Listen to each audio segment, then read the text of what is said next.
Hello बच्चों and welcome to study with unique. आज हम करने जा रहे हैं बच्चों फोर्थ चैप्टर की एक्सरसाइज 4.3। इसके लिए जो हमें बेसिक्स चाहिए और कंसेप्ट चाहिए और इंट्रोडक्शन चाहिए वो हम आज आपको पूरा बता देंगे। तो इसी के साथ चलिए प्रैक्टिस सेट 4.3 के बारे में जो उसका इंट्रोडक्शन है वो देखते हैं और साथ में उसमें क्या क्या रिक्वायर्ड कॉन्सेप्ट है वो भी देखेंगे। हमारा चैप्टर चालू है बच्चों financial planning 10th standard maths 1 यानी अलजेब्रा का महाराष्ट्र स्टेट बोर्ड के सिलेबस के हिसाब से। तो चलिए शुरू करें। तो चलिए शुरू करते हैं बच्चों। तो सबसे पहले इसमें आपको दिख रहा होगा शेयर्स। क्या दिख रहा है? शेयर्स। अब ये शेयर्स क्या होते हैं बच्चों? शेयर्स क्या होते हैं? अगर आपने सपोज एक कंपनी खरीदी, ठीक है, कंपनी खरीदी आपने, एक आपकी कंपनी है, आपकी कोई कंपनी है, तो उस कंपनी के सपोज 1 लाख शेयर्स है। कितने? 1 लाख शेयर्स है और एक शेयर की वैल्यू सपोज 100 रुपए है। तो 1 लाख इंटू 100 आपकी कंपनी की वैल्यू कितनी होगी? 10 करोड़ होगी। कितनी हो गई? 10 करोड़। तो 100 रुपए का एक शेयर, ये हो गई इसकी फेस वैल्यू। बेटा क्या हो गई? Face value. क्या हो गई? फेस वैल्यू, क्योंकि ये आपने अपनी खुद की वैल्यू तय की। ठीक है, अब ये फेस वैल्यू जब मार्केट में जाएगी मार्केट वैल्यू बन जाएगी। लेकिन मार्केट वैल्यू 2 तरीके की होती है, ऐसे 3 तरीके की होती है। ठीक है, एक प्रॉफिट वाली, एक लॉस वाली और एक नो प्रॉफिट नो लॉस। अब इसको अलग नाम दिए इसमें ये नाम नहीं है इनको। देखो प्रॉफिट वाले को बेटा कहते हैं, प्रॉफिट वालों को बेटा प्रीमियम बोलते। क्या बोलते हैं? प्रीमियम। क्या बोलते हैं? प्रीमियम। लॉस वाले को बोलते हैं बेटा डिस्काउंट। और जो नो प्रॉफिट नो लॉस है उसको बोलते हैं एट पार, मतलब कुछ भी नहीं है, पार नहीं लगी आपकी। ठीक है, समझ गए? तो मार्केट वैल्यू या तो बढ़ सकती है या तो घट सकती है। जैसे कोई चीज है, सपोज कोई कंपनी का शेयर निकला, कंपनी के एसेट्स मतलब कंपनी का जो बेस है वो एकदम स्ट्रांग है, फाउंडेशन।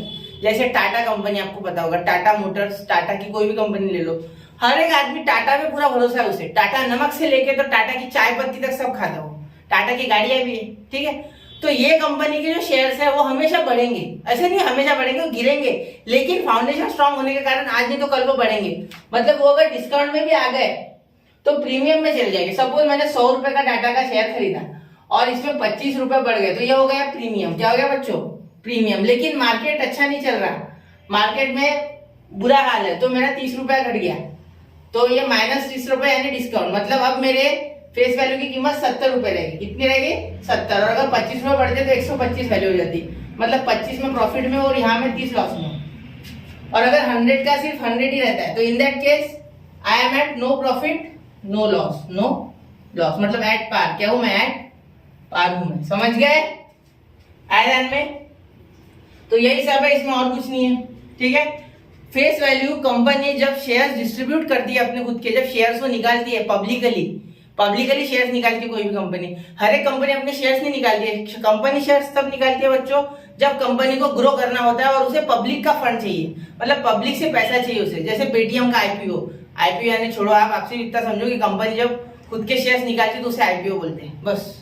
ठीक है, तो उसकी एक फिक्स प्राइस की जाती है, उसकी प्राइस कंपनी खुद कंपनी के जो होते हैं हमारे सीए वगैरह, वो सारे मिलके एक प्राइस डिसाइड करते हैं कि भाई इतने इतने भाव में अपनी कंपनी बिक सकती है, इतने भाव में अपना शेयर बिक सकता है। तो उसी रेट को कहते हैं बच्चों फेस वैल्यू, यानी फर्स्ट टाइम मुंह दिखाई पता है ना, तो मुंह दिखाने वाला शेयर उसी को बोलते हैं फेस वैल्यू, पहली बार। और मार्केट वैल्यू क्या है बेटा? जब ये मुंह दिखाई वाला शेयर लोगों ने बहुत खरीदा, बहुत ताकत से खरीदा, खरीद रहे, मतलब सप्लाई बहुत कम है और डिमांड बहुत ज्यादा, तो उस केस में रेट बढ़ जाएगा, मतलब मार्केट वैल्यू बढ़ गई, मतलब आप प्रीमियम में चले गए। ठीक है, लेकिन मैं स्पीड से इसलिए बोल रहा हूँ क्योंकि ये जल्दी खत्म करके मुझे एक्सरसाइज पे जाना है। ठीक है, तो देखो क्या है, अगर प्रीमियम में चले गए मतलब प्रॉफिट। अब देखो, अब जब शेयर का रेट डाउन हो जाएगा मतलब फेस वैल्यू से नीचे आ जाएगा share, market value face value से नीचे हो जाएगी, तब आपका हो जाएगा डिस्काउंट। क्या हो जाएगा? डिस्काउंट।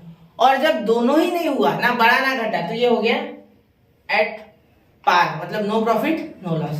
समझ गए? ये पूरा समझा दिया मैंने। शेयर होल्डर यानी हम, जो हमने खरीदा। ठीक है, स्टॉक एक्सचेंज यानी 2 बार अपने यहाँ, एक एनएससी और एक बीएससी यानी बॉम्बे स्टॉक एक्सचेंज, एनएससी यानी नेशनल स्टॉक एक्सचेंज। बीएससी में और एनएससी में कंपनी लिस्ट होती, एनएससी में ज्यादा कंपनियां लिस्टेड है क्योंकि ये नेशनल है, बीएससी में कम कंपनियां लिस्टेड है। वो छोड़ो ना, 1-2 रुपए का फर्क रहता है हर एक शेयर में इसके।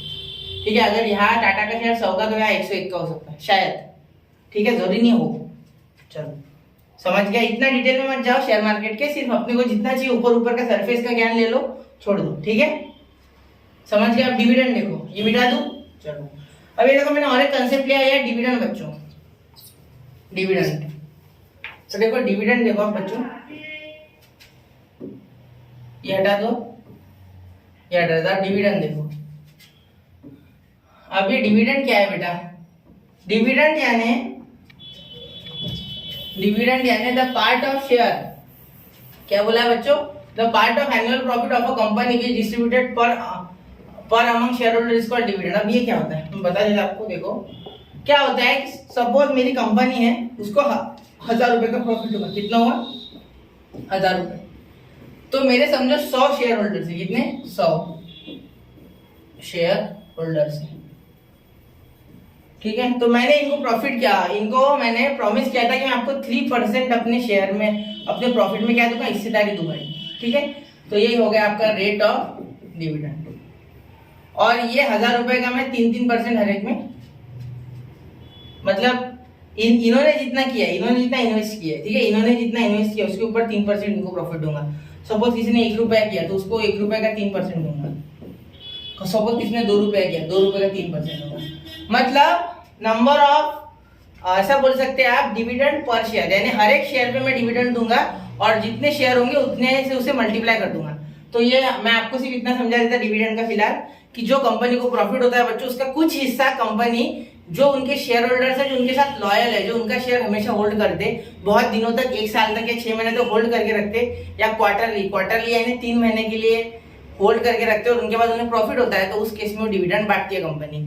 और डिविडेंड है ना, वो मिलने के बाद बहुत खुशी होती है, ठीक है, प्रॉफिट मिल रहा है ना, सीधी सी बात है। तो डिविडेंड जो है वो होता है बच्चों पर शेयर, मतलब एक शेयर पे जो डिविडेंड है, एक शेयर पे कुछ प्रॉफिट हुआ, 3% देने का वादा किया था, तो अगर 100 का होगा शेयर तो 3% यानी 3 रुपए प्रॉफिट एक शेयर पे, ऐसे 10 शेयर हो गए 30 रुपए प्रॉफिट। तो ये हो गया आपका डिविडेंड। ज्यादा दिमाग मत लगाओ। प्रॉफिट जो बांटती है, part of annual profit of a company which is distributed per among share holder is called dividend, ठीक है, समझ गए? Per share holder the dividend income is tax free, याद रखना, ये आ सकता है पेपर में, फिल इन द ब्लैंक में। For share holder the dividend income is tax free, ठीक है। चलो आगे, चलो ठीक। अब देखो बच्चों, comparison of FP and MB, ये तो मैंने आपको पहले बता दिया, फिर भी एक बार ले लेते हैं।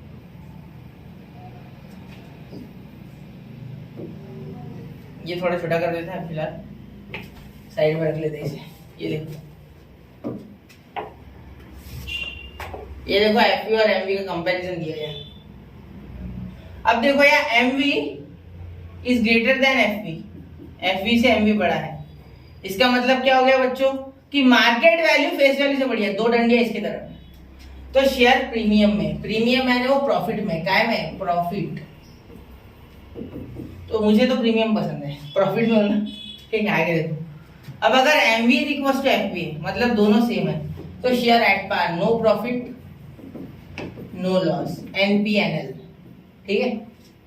और ये देखो अब लास्ट, मार्केट वैल्यू अगर फेस वैल्यू से छोटी है, ठीक है, तो in that case share is at discount. काय में बच्चों? शेयर डिस्काउंट में। समझ गए इतना क्लियर? डिस्काउंट में, ठीक है। अब मैं लेता हूँ आरओआर, ये समझ गया ना आपको? तो देखो बच्चों, यहाँ मैंने कुछ इंपॉर्टेंट फॉर्मूलाज आपके लिए ले लिए, ठीक है। तो प्रैक्टिस से शुरू करने से पहले ये फॉर्मूला आपको याद होने चाहिए, ठीक है। सबसे पहले देखो, सबसे आसान फॉर्मूला सम इन्वेस्टेड, कौन सा है बच्चों? सम इन्वेस्टेड। अब ये सम इन्वेस्टेड क्या है? कितना पैसा मैंने लगाया शेयर्स में। अगर मैंने 100 रुपए के भाव से, मार्केट वैल्यू 100 रुपए के भाव से मैंने अगर 100 शेयर खरीदे, तो इसका मीनिंग मैंने पैसा कितना लगाया? 10,000। तो यही बोलना है इनका, ठीक है, ऐसे ही होता है, ठीक है। फेस वैल्यू यानी आपको पहले बता दिया, जो कंपनी ने वैल्यू खुद की निश्चित की थी उसको बोलेंगे face value. Rate of dividend, rate of dividend यानी जो डिविडेंड का प्रॉफिट का उनके जो परसेंटेज वो हमें देने वाले हैं उसे बोलते हैं रेट ऑफ डिविडेंड, मतलब उतना हमें हिस्सा देंगे प्रॉफिट, ठीक है। तो वो फेस वैल्यू के साथ निकाल लेंगे यहाँ, डिविडेंड पर शेयर, मतलब एक शेयर के ऊपर कितना प्रॉफिट मिलेगा, टोटल डिविडेंड रिसीव्ड यानी टोटल कितने शेयर है उसके पास और उसके हिसाब से कितना, एक शेयर में सपोज 3 रुपए हो गया, ऐसे 10 शेयर है तो 10 3 30 मिल जाएगा, ठीक है। अब रेट ऑफ रिटर्न मतलब कितना रेट मिला रिटर्न का, तो टोटल डिविडेंड रिसीव्ड मतलब कितना प्रॉफिट हुआ, ठीक है, कितना आपको टोटल डिविडेंड रिसीव हुआ, मतलब कितना आपके जेब में पैसा आया, अपॉन सम इन्वेस्टेड मतलब कितना आपने इन्वेस्ट किया, इनटू 100 तो यहाँ मैं अपना प्रैक्टिस सेट चालू करना चाहूंगा। तो प्लीज ये फॉर्मूला का स्क्रीनशॉट निकाल ले, कहीं लिख ले, नोट्स बना ले इसकी, ठीक है। तो चलो 4.3 देखते हैं अब। स्क्रीनशॉट निकाल लिया, देखो निकाल लिया। चलो चलो चलता आगे। Practice set 4.3, complete the following table by writing suitable number of words and words. अब देखो एफपी फेस वैल्यू मैं अपने हाथ से लिखता, देखो पहले क्वेश्चन में एफपी दी है बेटा 100, कितनी दी है 100, आपको एट पार बोला है, क्या बोला है एट पार, तो एमबी कितना होगा, जितना एफपी उतना एमबी, ₹100। ये आपका पहला बॉक्स ये खाली है, ठीक है। अब दूसरे इसमें देखो एमबी दिया है, एफबी दिया नहीं है, एफबी दिया नहीं, ठीक है, एफबी दिया नहीं आपको, ठीक है। जो चीज दी नहीं है वो मैं रेड कलर से लिखा, ठीक है। और प्रीमियम दिया है, प्रीमियम कितना दिया उसको बॉक्स भी नहीं करूंगा, बाकी की जो चीजें दी हुई है उसको बॉक्स नहीं करूंगा। प्रीमियम ₹500 कितना दिया बच्चों 500, अगर आपको विजिबल होगा तो, वरना आप टेक्स्ट बुक ले लो, ठीक है। और एमबी टेक्स्ट बुक लेके बैठो ₹575। तो अब यहाँ एमबी 75 रुपीज बढ़ गई, ठीक है, 75 और 500 रुपीज बढ़ गई, मतलब प्रीमियम प्रॉफिट कितना हुआ इसे 500 रुपए डायरेक्ट। तो हमारा फॉर्मूला क्या था, एक फॉर्मूला दे देता आपको, यहाँ लिख लो कहीं, MB is equal to FB plus premium, अगर प्रीमियम की कंडीशन होती है तो, ठीक है। और अगर आपकी कंडीशन होती है, ठीक है, एट पार की, तो यहाँ प्लस एट पार, मतलब जिसमें कुछ नहीं होगा, at par MB is equal to FB। आपको शायद मैंने कंडीशन बताई, हाँ ये इसमें ये हो, और डिस्काउंट होता बच्चों तो क्या करते हैं माइनस, तो ये फॉर्मूला यहाँ लग जाएगा, लगा दी इसे यहाँ, 1 minute,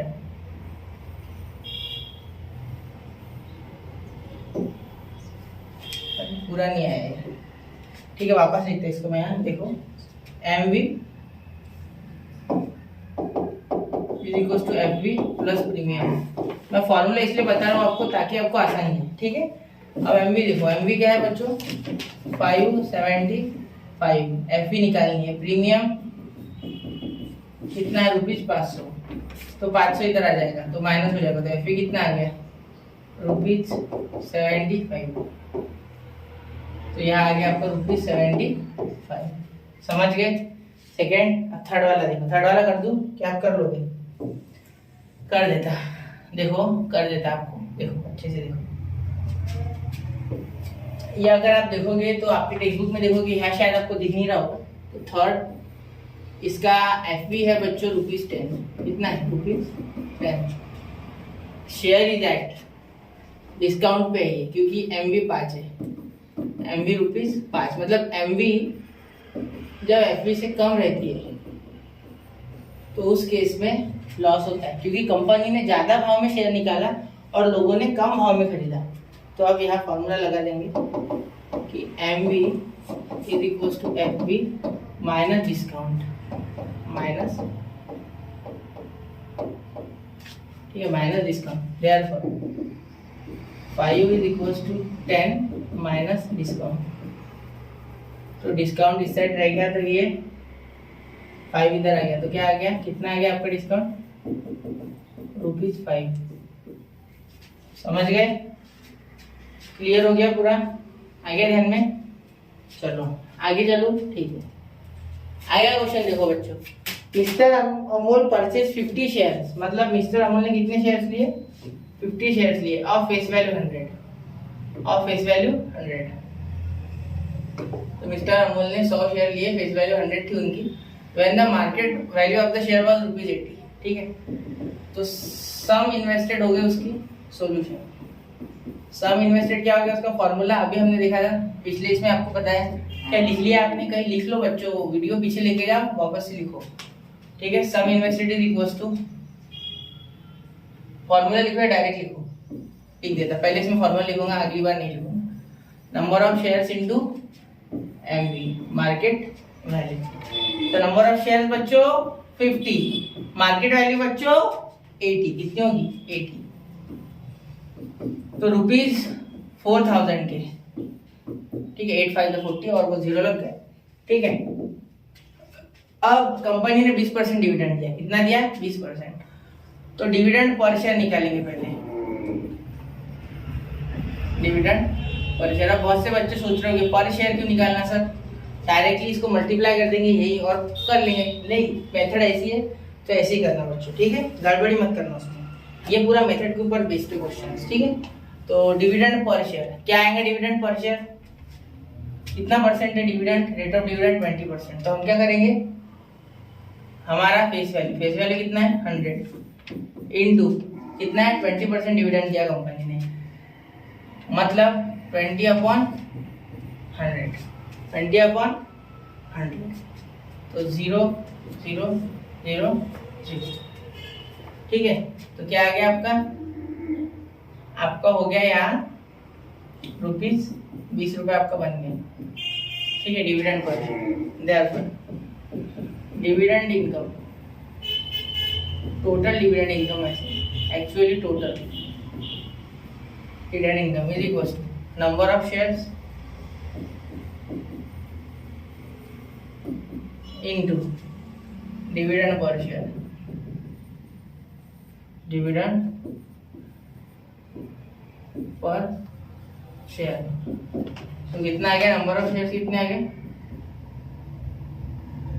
number of shares 50 shares into dividend income 20, यानी ₹1000। कितना हो गया? ₹1000। समझ गए? चलो आगे, समझ गए ना यहाँ तक? अब देखो, find the rate of return. अब रेट ऑफ रिटर्न निकालना, वो कौन सी बड़ी बात नहीं है रेट ऑफ रिटर्न निकालना। रेट ऑफ रिटर्न फॉर्मूला क्या है बच्चों? काय पे निकलता है वो? Dividend income, total dividend income, है ना। तो हम लिखेंगे टोटल डिविडेंड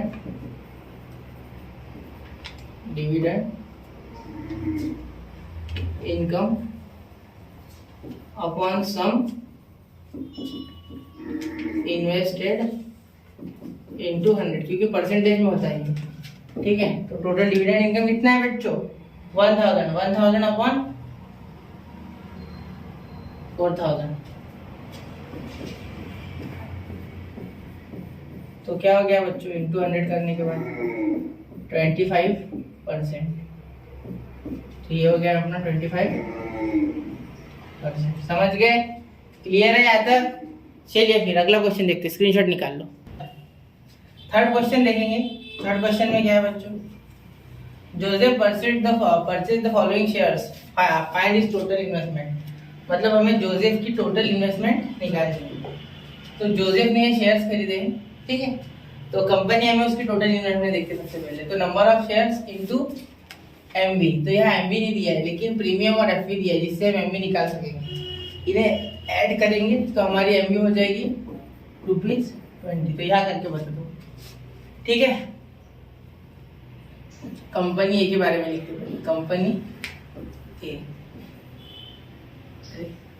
बहुत ही गंदा हो गया ये। कंपनी ए, तो एमबी इक्वल टू 2 + 18, क्योंकि एफबी प्लस प्रीमियम है तो ₹20, ठीक है। देयरफॉर सम इन्वेस्टेड या total investment equal to MB into number of shares. मैं एक में लिखूंगा ये फॉर्मूला, बार बार नहीं लिखूंगा, ठीक है। तो आप ध्यान में रख सकते हो, ठीक है। 200 शेयर्स है, कितने? 200, और एमबी कितनी है? 20। तो कितने आ गया? 4000। कितना आ गया बच्चों? 4000, ठीक है।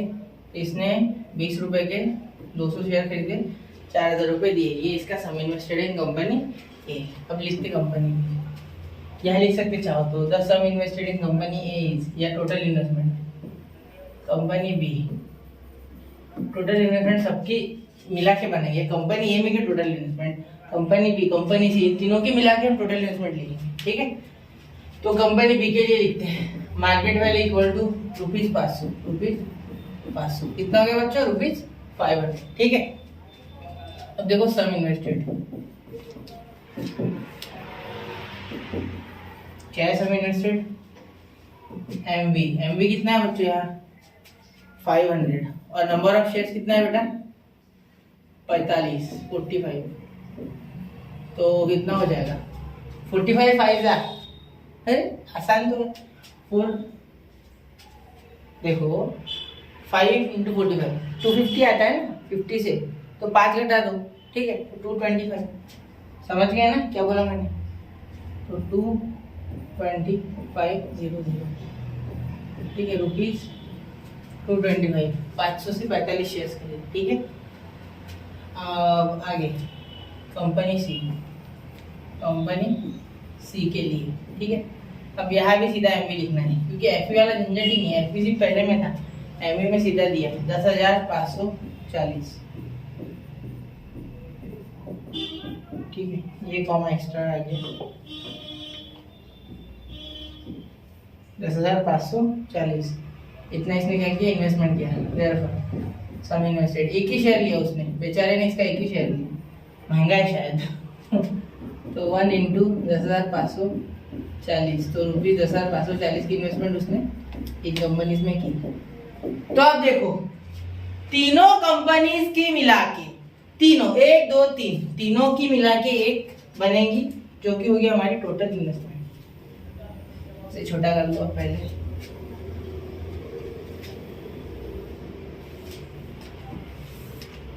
तो टोटल इन्वेस्टमेंट अब उसकी निकालता मैं बहुत पैसे वाला है भाई तू बाबू भैया बहुत पैसे वाला है चलो आगे टोटल इन्वेस्टमेंट 21 दिन में पैसा डबल करेंगे ठीक है।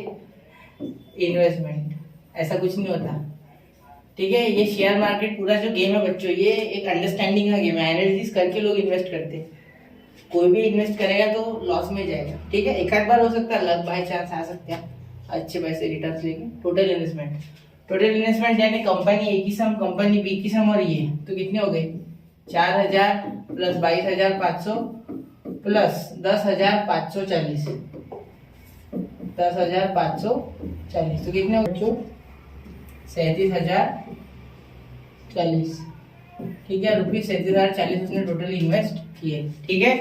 तो चलिए स्क्रीनशॉट निकाल लो फोर्थ क्वेश्चन ले लेते। अब देखो Shrimati Deshpande purchase share of ₹5 face value कितनी है 5 है ठीक है और एट प्रीमियम ऑफ ₹20 कितना है 20 प्रीमियम मतलब 20 रुपए profit. How many shares will she get for ₹20,000 तो देखते हैं अब पहले तो मार्केट वैल्यू निकालेंगे market value is equal to face value plus premium ये फॉर्मूला तो आपको पता ही है ठीक है। सॉल्यूशन मार्केट वैल्यू कितने आ गए फिर 5 प्लस 20 रुपीज 25 आ गई मार्केट वैल्यू ठीक है। अब हमें आगे क्या निकालना है बच्चों how many shares will she get for ₹20,000 तो number of shares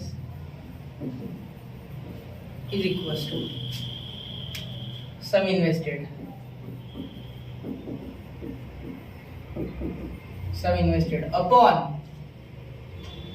upon MV तो ये कहाँ से लाया सर क्या नया फॉर्मूला लाते रहते कोई नहीं देखो यही फॉर्मूला है sum invested is equal to MV into number of shares तो नंबर ऑफ शेयर्स निकालना है ना तो एमवी नीचे लेके गया इसके ऐसे डिवाइडिंग बस हो गया समझ गए क्लियर बस sum invested is equal to number of shares into market value और वैसे ही नंबर ऑफ शेयर्स के लिए मार्केट वैल्यू इसके डिवाइड में लिखे जाओ तो आपको सम इन्वेस्टेड डिवाइड करने के बाद मार्केट वैल्यू से आपको नंबर ऑफ शेयर्स मिल जाएंगे समझ गए। चलो अब आराम से बात करूंगा चिल्लाऊंगा नहीं हेडफोन पहने आपने कान नहीं दुखने चाहिए आपके। तो ये देखो 20,000 अपॉन एमवी क्या है बच्चों 25 तो 8 से कट गया ये और ये 0 तो आ गया 80 तो कितने शेयर खरीदे आंटी ने शेयर कितने लिए कौन सी आंटी देशपांडे आंटी ठीक है चलो रुपीज नहीं 80 शेयर्स कितने शेयर्स लिए 80 शेयर्स ठीक है समझ गए। चलो आगे चलो स्क्रीनशॉट निकाल लो हो गया। चलो Shri Shantilal has purchase 150 shares of FE100 for MV of 120 ठीक है श्री शांतिलाल तो श्री शांतिलाल को रेट ऑफ रिटर्न निकाल के देना है चलो ठीक है श्री शांतिलाल मेहता, क्या नाम होगा जो होगा वो, ठीक है। तो फेस वैल्यू देखो कितनी है, ₹100। मार्केट वैल्यू है बेटा ₹120। और नंबर ऑफ शेयर्स है बच्चों, आप आधे से ज्यादा बच्चे तो मेरे आगे चालू भी हो गए होंगे करना। पॉज करके देखो, अगर मजा आ जाए तो जरूर आगे भी स्ट्रेटेजी के साथ बने रहें, ठीक है। तो company has pay dividend, dividend कितना है, rate of dividend, R of dividend कितना है 7%। में रुपीज क्यों लिख रहा, 7%, ठीक है। अरे यार अब आ गया, हाँ चलो आगे। क्या निकालना है, सम इन्वेस्टेड। सबसे पहले रेट ऑफ डिविडेंड निकालने के लिए सम इन्वेस्टेड जरूरी है रे बाबा, निकाला करो। Market value into number of shares, क्या हर बार फॉर्मूला लिखेंगे सर, अब पता है ना हमको। अरे हाँ पता है, लेकिन फिर भी मेरा काम है लिखना। वैसे मैं नहीं लिखने वाला, मैंने पहले बोला था कि मैं अगली बार नहीं लिखूंगा, ये लिख लिया। नंबर ऑफ शेयर्स 150, ये एमवी और ये नंबर ऑफ शेयर्स का मल्टीप्लाई। तो 15, 225, 225 में से 45 गए तो कितने बचे बताओ, 180। तो 18,000 रुपया, 18,000 रुपये इसने इन्वेस्ट किया, ठीक है। ऐसे भी कर लो, देखो ये हो गया 150 और 150 और 30, 15 दूनी 15 टू 15 दूनी कितना हो जाता है 30, ठीक, समझ गए। तो ये हो गया आपका रुपीज। तो ये थोड़ा सा आगे सरका लो, खसका लो इसको आगे, यहाँ रुपीज लिख देता, चलो ठीक है, क्लियर। सम इन्वेस्टेड हो गया, आराम से करते, प्रॉब्लम कोई घाई नहीं है, कहीं जाना नहीं है, मुझे भी कहीं जाना नहीं है। आप भी ध्यान से वीडियो देखो सिर्फ और लेक्चर को एंजॉय करो। चलो आगे चले, ठीक है। सम इन्वेस्टेड हो गया ना, क्लियर हो गया यहाँ तक, ठीक है। चलो आगे निकाले। तो देखो सबसे पहले हमको इसके बाद निकालना है कि dividend per share, dividend per share, dividend per share. तो क्या हो जाएगा वो बेटा, FE into rate of dividend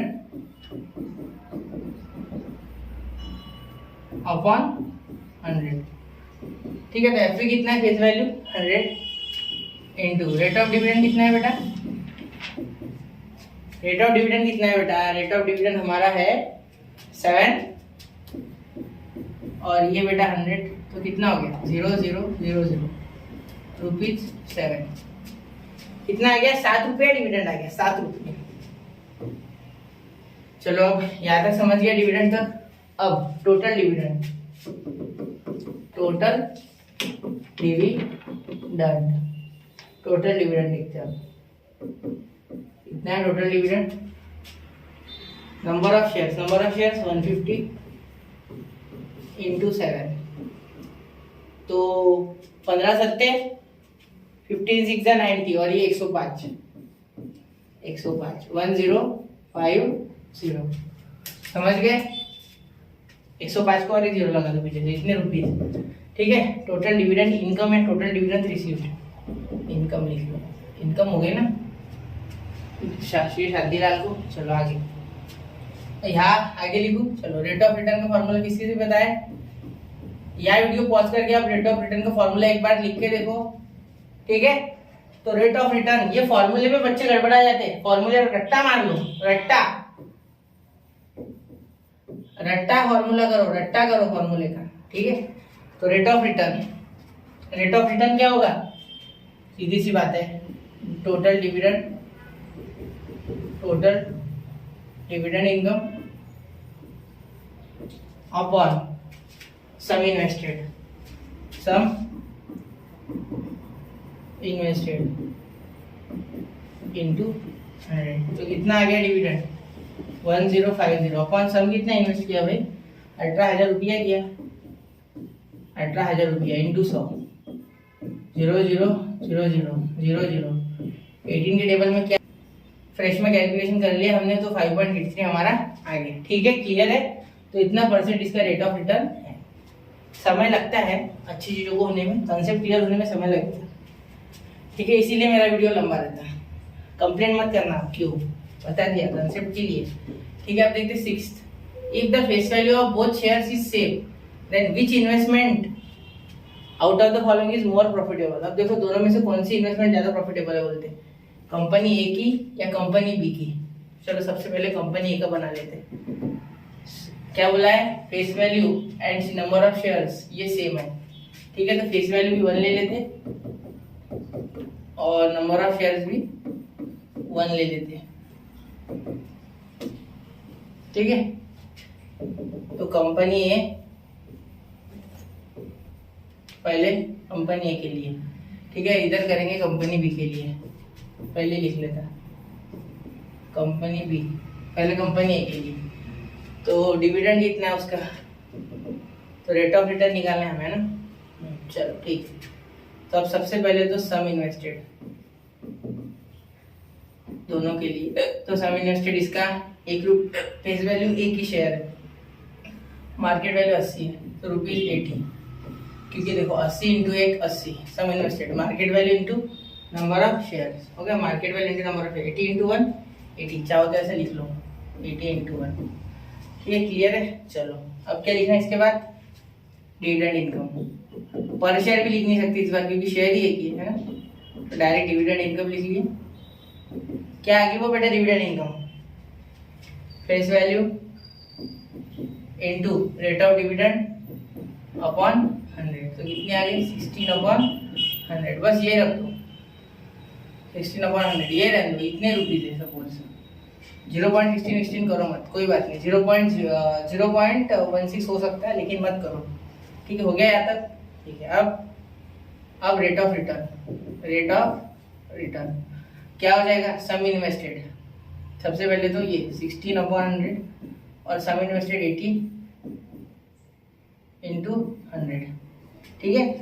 ये हमारे डिविडेंड इनकम, ये ठीक है, ये हमारा सम इन्वेस्टेड, ठीक है। तो इसको डिवाइड करना है इससे, तो हमारा जो फॉर्मूला है वही लगाना है, ठीक है। तो ये 0 और इसका 0 कट गया, लेकिन यहाँ आ गया देखो 16 अपॉन, ये नीचे मल्टीप्लाई करेगा तो 800, 16/800, तो ये 2 बार कट गया, तो ये हो गया 2/100, तो ये हो गया 0.02%, ठीक है। इतना आपने कंपनी में रिटर्न निकाल लिया, ठीक है। 0.02 होगा ना, एक 0 कट गया, तो ये हो गया 100 और वो 2 पे काट दिया, ठीक है, सही है। अब कंपनी बी में लेते सम इन्वेस्टेड, कितना हो जाएगा बेटा, 1 इंटू कितना 120, तो कितना आ गया हमारा ₹120, ठीक है। और क्या हो गया, डिविडेंड इनकम क्या हो गया, कितना परसेंट है 20%, तो कितना हो गया हमारा 1 इंटू 20/100, तो कितना हो गया हमारा 20%, कितना ₹20 20/100, ठीक है। देयरफॉर रेट ऑफ रिटर्न क्या हो गया, rate of return is equal to 20/100 upon, ये क्या हो गया हमारा 120, तो हमारा कितना था सम इन्वेस्टेड 120 इंटू 100, तो 0 0, और ये हमारा हो गया 20, तो ये कटता है, ये डिवाइड होता है, तो ऐसे हो जाएगा 20 इंटू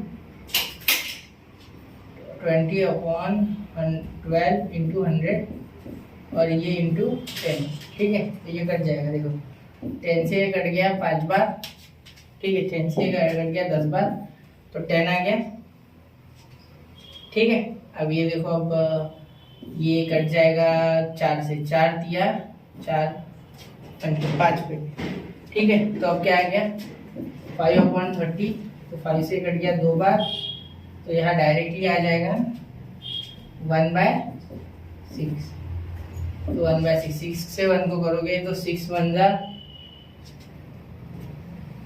तो हमारा हो जाएगा 6 0 पॉइंट, अब ये हो जाएगा 6 के टेबल में 10, तो 6 1 जा 6, ये गलत हो गया कुछ, इसमें कुछ तो गड़बड़ है।